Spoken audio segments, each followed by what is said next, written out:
Assalamualaikum warahmatullahi wabarakatuh. Pemirsa dimanapun saja Anda berada, selamat berjumpa kembali dengan channel YouTube Insan Dongeng. Pada malam ini saya Bang Elgi akan melanjutkan roman klasik Kalau Tak Untung bagian ketiga. Terima kasih kepada semua subscriber yang selalu setia mengikuti. Selamat mendengarkan. Lambat benar pertanyaan itu baru dijawab Masrul dengan lambat dan tertahan-tahan. Berkatalah ia. Pertanyaan Ete yang tadi belum saya jawab. Mulanya saya bermaksud akan berjalan hampir habis bulan. Kira-kira 3 pekan lagi. Tetapi sesudah berkata-kata dengan ibu tadi malam, bermaksud saya akan berangkat di pekan ini juga. Apakah yang dikatakan ibumu sehingga engkau mengubah maksudmu? Kata Ibu Rasmani sambil memandang ke muka Masrul yang makin lama makin muram rupanya. Tepat benar seperti Ete katakan tadi. Ibu menyangka saya telah besar dan merasa mesti berkawan berjalan. Sedangkan tidak akan berjalan sudah juga beliau menyebut perkara itu. Itulah yang menggaduh pikiran saya benar. Karena belum terniat di hati saya hendak beristri. Itulah kesalahan yang banyak benar terdapat di kampung ini, Masrul. Anak laki-laki yang berumur 8 atau 19 tahun telah wajib dikawinkan. Anak perempuan berumur 14 tahun saja telah besar benar. Masih ingat saya bagaimana ejekan orang ketika Dalipah berumur 17 tahun belum juga kawin. Ketika ia bersuami tepat besar umurnya 18 tahun. Dikatakan orang ia anak darak tua. Tetapi saya dan mamamu tak hendak menghiraukan percakapan seperti itu. Mendengar percakapan di atas tak dapat Rasmani menahan hatinya lagi. Sebagai mengganjur berdirilah ia dan berjalan ke dapur sambil menyenduk nasi dan gulai yang akan dihidangkannya. Bercucuranlah air matanya yang tak dapat ditahannya lagi.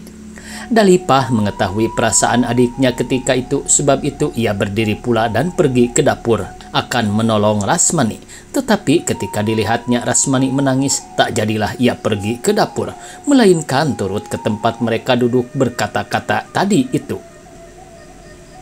Sebentar kemudian berkata pula Masrul, memuji benar saya akan pendapat Etek dan Mama tentangan ini. Sayang, ibu saya masih kuno pikirannya dalam hal ini. Amat susah bagi saya akan melawan kehendaknya. Untunglah Bapak ada menyokong pikiran saya dan menyerahkan hal itu kepada saya sendiri. Siapakah yang diuntukkan ibumu bagimu? Tanyanya Ibu Rasmani lagi. Pertanyaan ini pun sukar rupanya bagi Masrul akan menjawabnya, sebab itu ia berdiam diri pula sejurus dan memandang keluar sambil melentur-lentur di hatinya. Dalipah dapat membaca di muka Masrul bagaimana sukarnya baginya akan menjawab pertanyaan ibunya itu. Sebab itu berkatalah ia, agak hati saya tak ada mak tua. Mak Masrul menyebut nama seseorang, melainkan menyerahkan saja pada Masrul akan memilih mana yang berkenan di hatinya. Masrul masih juga berdiam diri. Dalam pada itu sudah siaplah pekerjaan Rasmani. Dicucinya mukanya dan dicobanya menjernihkan air mukanya supaya jangan diketahui orang bahasa ia menangis. Serta diangkatnya makanan itu keluar. Melihat muka Masrul ketika itu akan tersembur air matanya kembali. Tak pernah ia melihat air muka Masrul demikian. Masrul yang selama ini selalu sabar, yang selalu memberi nasihat kepadanya, yang mengumbuk dan membesarkan hatinya kalau ia bersusah hati atau menangis, sekarang bermuram durja. Untunglah dapat ditahannya air matanya itu dengan kata-kata, makanlah dahulu ayah, ibu, Bang Masrul, nanti teruskan percakapan itu, katanya kepada semuanya. Makanlah apa yang ada Masrul, kata Dalipah. Telah lama pula kita tak sama-sama makan.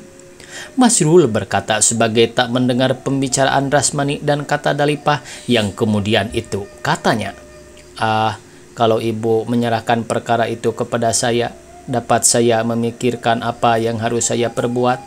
Sekarang ibu sendiri mencari anak gadis, dan sebagai dipaksanya saya memulangi anak gadis itu. Dalipah sebagai hendak tertawa mendengar jawab yang keluar dengan tiba-tiba itu, yang tak bersangkutan dengan perkataan yang kemudian, tetapi karena ia mengetahui hal dan perasaan Masrul ketika itu, ditahannyalah gelaknya itu, apalagi sesudah melihat air muka adiknya yang telah duduk pula di sisinya, sedikit pun tak ada hatinya lagi hendak tertawa. Ibu Rasmani belum juga rupanya mengetahui bagaimana sukarnya pada Masrul akan memperkatakan perkara itu terus terang. Sebab itu ia bertanya lagi, "Jadi siapa benar yang tampak oleh ibumu sekarang?" "Tahukah Etek akan anak mama saya yang tua sekali? Anak itu anak mama yang kedua, anaknya yang tua laki-laki. Ia kira-kira sebaya dengan Rasmani, tetapi badannya lebih kecil. Dialah yang diuntukkan ibu bagi saya. Apalagi mama meminta benar. Mama saya yang kedua pun ada beranak perempuan. Kebetulan sebaya pula dengan anak yang saya katakan tadi. Kalau saya tak mau pada yang pertama, boleh saya mengambil yang kedua itu," kata ibu. "Asal saya mengambil seorang dari anak mama saya, sudah senang hatinya. Bapak anak yang kedua itu pun tak kurang pula harapannya. Benar tidaknya demikian, tak tahu saya. Itu hanya kata ibu saja. Mama itu tak pernah berkata-kata dengan saya tentang itu. Kalau mama saya yang kecil beranak perempuan pula, tentu akan berkelahi saja mereka bertiga," kata Masrul lagi akan berolok-olok. Tetapi seorang pun tak ada yang tertawa mendengar kelakarnya itu. Kalau dipikirkan dalam-dalam, benar pula pendapatan ibumu itu. Sayang hartanya yang sebanyak itu akan jatuh ke tangan orang lain. Lagi pula apalah salahnya engkau mengambil anak mamamu? Rupanya pun bagus-bagus dan tentu sekali masak ajar. Tentang rupanya itu tak tahu saya Etek. Tak pernah saya melihat kebagusannya. Boleh jadi sebab saya tak tahu mana yang dikatakan orang bagus. Masak ajar, kata Etek. Bagaimanakah orang yang dikatakan masak ajar? Barangkali artinya ia tak perlu diajar lagi. Diletakkan huruf sebesar-besar induk kerbau di hadapannya takkan dapat dibacanya. "Hei, tak bersekolahkah ia, Masrul? Sangka saya ia ada bersekolah. Acap kali saya lihat ia berkawan-kawan dengan Rasmani. Kalau tidak pun ia bersekolah, belum boleh ia dikatakan tak masa ajar. Bagi kita di kampung ini, bukan yang pandai menulis membaca saja dikatakan masak ajar dan disukai orang, melainkan anak yang pandai ke sawah dan ke ladang, sigap mengerjakan tumbuk dan tanak, tahu bekerja dalam rumah, tahu dibasa-basi cara kampung, tahu membawakan diri secara anak perempuan, disebut masak ajar juga. Tak dapat saya mengatakan anak yang seperti itu terpelajar. Itu lain-lain pendapatan. Lagi yang baik pada ibu belum tentu baik pada saya. Tadi Etek mengatakan supaya harta ibu jangan jatuh ke tangan orang lain. Bukankah kita tak beradat sebagai orang Mandailing bahwa harta itu turun kepada anak laki-laki?" "Itu benar juga, Masrul. Tetapi sedikit banyaknya ada juga kuasamu atas harta orang tuamu, karena engkau tak bersaudara perempuan. Ini pun tak boleh dijadikan sebab, Etek, karena mama tua saya itu berharta banyak. Tak akan berkehendak ia kepada harta itu. Kalau ditanya kepada saya, lebih sukalah saya memulangi orang yang tak berada, orang yang berkekurangan, supaya berjasa kepadanya uang pencaharian dan pemberian saya, supaya dapat ia menghargai diri saya. Bagus pikiranmu itu, Masrul, tapi engkau tak boleh menurutkannya. Sekalian orang akan mengejekkan dan mencemoohkan engkau. Apabila engkau mengambil gadis yang kurang dari engkau, sekalian orang akan mengatakan engkau tak laku dan sebagainya. Pikiran saya, tak ada di kampung ini yang lebih baik untuk engkau, lain dari anak mamamu itu. Masrul tak menjawab lagi, pikirannya penuh, hatinya pegal. Karena ketika itu suami Dalipah telah datang pula menambah jumlah orang yang duduk itu. Dimulai merekalah makan. Sukar benar rasanya bagi Masrul akan menelan nasi. Tetapi karena takut disangka seisi rumah hal itu disebabkan kekurangan hidangan, dicobanya juga makan sedapat-dapatnya, apalagi mengenangkan barangkali itulah makan yang penghabisan di rumah Rasmani untuk beberapa lamanya. Sesudah makan mereka bercakap-cakap lagi sebentar, memperkatakan ini dan itu, dan kemudian Masrul meminta diri. Sekarang pemirsa, kita ceritakan Masrul dengan ibunya. Masrul, sudahkah engkau katakan kepada mamamu bahasa engkau dapat surat pindah? Mama yang mana, ibu? Mama tua dan mama tengah belum. Mama kecil bertemu oleh saya di tengah jalan. Saya katakan sekali. Tak mengerti saya akan pikiranmu, Masrul, kata ibunya sambil bersungut. Apakah yang kau kerjakan dalam 2 hari ini? Kemarin sudah malam benar hari, baru engkau pulang. Sangka saya engkau pergi ke rumah mamamu. Kiranya sebuah pun rumahnya tak ada engkau turut. Perkara yang tak patut diperkatakan di tengah jalan engkau katakan. Anak yang sebesarmu ini yang telah patut menjadi seorang bapak, belum tahu juga apa yang boleh dikerjakannya. Tak baik engkau mempermudah-mudah mamamu. Bukankah ia seseorang datuk? Kalau cucu kemenakannya tak menghormati dia, orang-orang lain tentu akan mempedulikan dia pula. Malu saya kalau dikatakan orang, engkau tak tahu akan adat. Ibu, kemarin saya katakan kepada mama, bahasa saya bermaksud pergi ke rumahnya. Tetapi karena kabar ini kabar baik, makin lekas diberitahu makin baik. Lagi saya tak ada mengatakan perkara berjalan dan lain-lain. Mama sedikit pun tak ada berkecil hati kepada saya. Ketika berangkat, tentu saya akan pergi juga ke rumah beliau.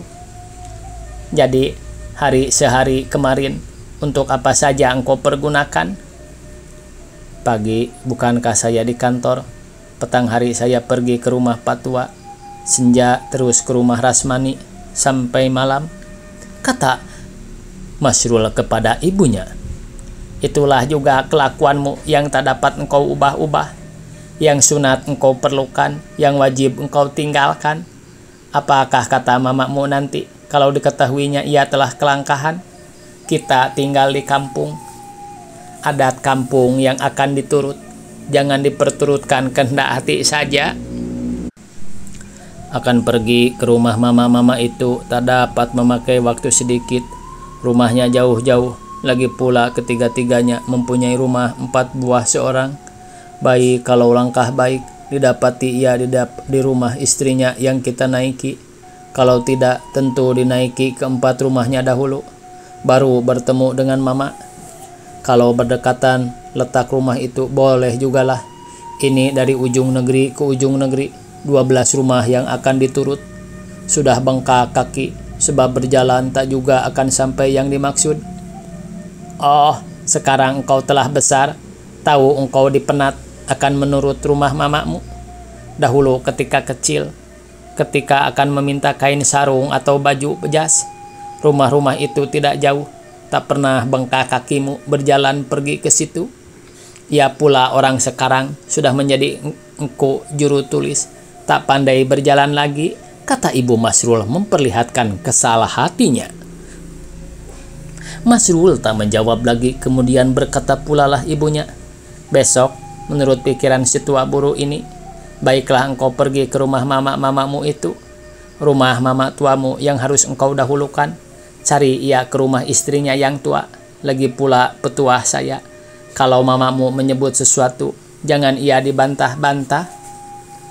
Menyebut perkara apa, Ibu? Sahut Masrul kepada ibunya. Perkara yang saya katakan malam kemarin itu.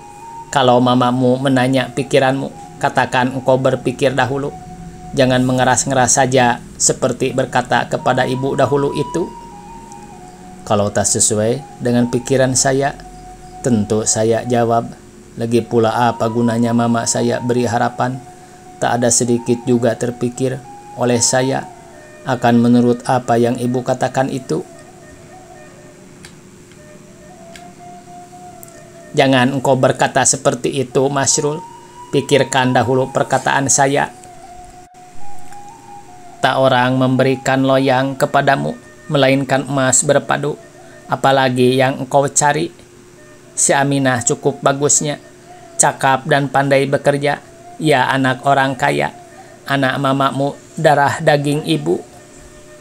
Ibu, saya belum hendak beristri. Saya baru berumur 19 tahun.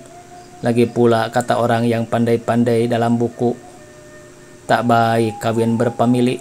Acap kali anak orang yang kawin sekaum itu dungu atau mudah jadi gila atau tak sempurna bahagian tubuhnya. Kalau tadi anak itu benar, dia keturunannya terjadi yang seperti itu. Belum hendak beristri. Apabila engkau akan beristri, akan dinantikan dahulu putih uban di kepalamu. Melengah gadis melihat rupamu. Takkah akan dikatakan orang engkau tak laku? Tak baik kawin berpamili katamu. Ayahmu saudara sepupu ibu yang kandung. Mengapa engkau tak dungu atau bercacat? Entah kalau sudah berubah akalmu sekarang. Kata ibunya kepada Masrul. Ibu, tadi sudah saya katakan semuanya. Tetapi acap kali dan tak pula tetap pada anak itu benar, melainkan keturunannya. Kadang-kadang sesudah 6 atau 7 keturunan. Jangan engkau menjawab juga lagi. Ada-ada saja yang engkau sebut. Tahu saya yang di hatimu. Engkau hendak memulangi anak Datuk Sinaro, sahabatmu itu. Saya suka kepada anak itu, tetapi tak suka saya ia menjadi istrimu. Benar ia anak Datuk dan kemenakan juga dari bapamu, tapi tak patut engkau naik ke rumah itu. Tak seperti itu rumah tempat dudukmu. Lagi pula Rasmani tak tahu sebuah juga, manja tak berketentuan. Semua orang mengatakan mereka tak tahu diuntung. Saya suka pada mereka hanya karena baik budinya dan pandai ia membawakan diri.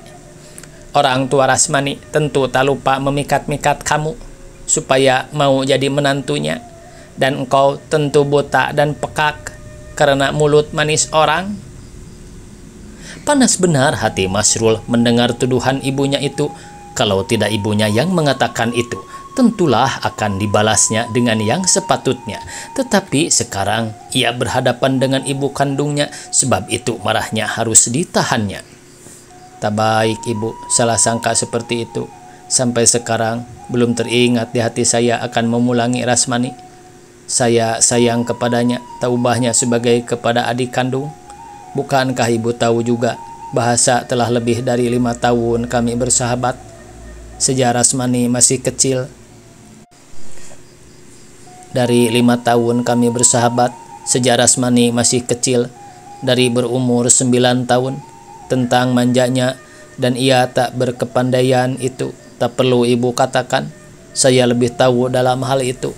Lagi pula, amat salah pikiran ibu mengatakan Mama Datuk Sinaro dan Etek Jaura memikat-mikat saya. Sekali-kali tak ada mereka berbuat seperti itu. Mereka belum berniat akan mengawinkan Rasmani. Rasmani akan jadi guru. Kemarin ketika saya memperkatakan hal yang telah percakapan ini dengan Ibu Rasmani, payah beliau mengumbuk-umbuk saya supaya mau menurut kata ibu.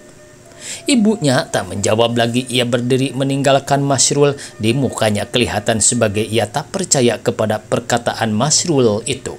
Masrul tahu akan perasaan ibunya itu, tetapi ia tak hendak berkata-kata. Pikirannya penuh dengan kata ibunya tadi. Bermacam-macam pertanyaan memenuhi kepalanya. Benarkah ada perasaannya kepada Rasmani seperti tuduhan ibunya itu? Bersambung Billahi taufiq wal hidayah. Wassalamualaikum warahmatullahi wabarakatuh.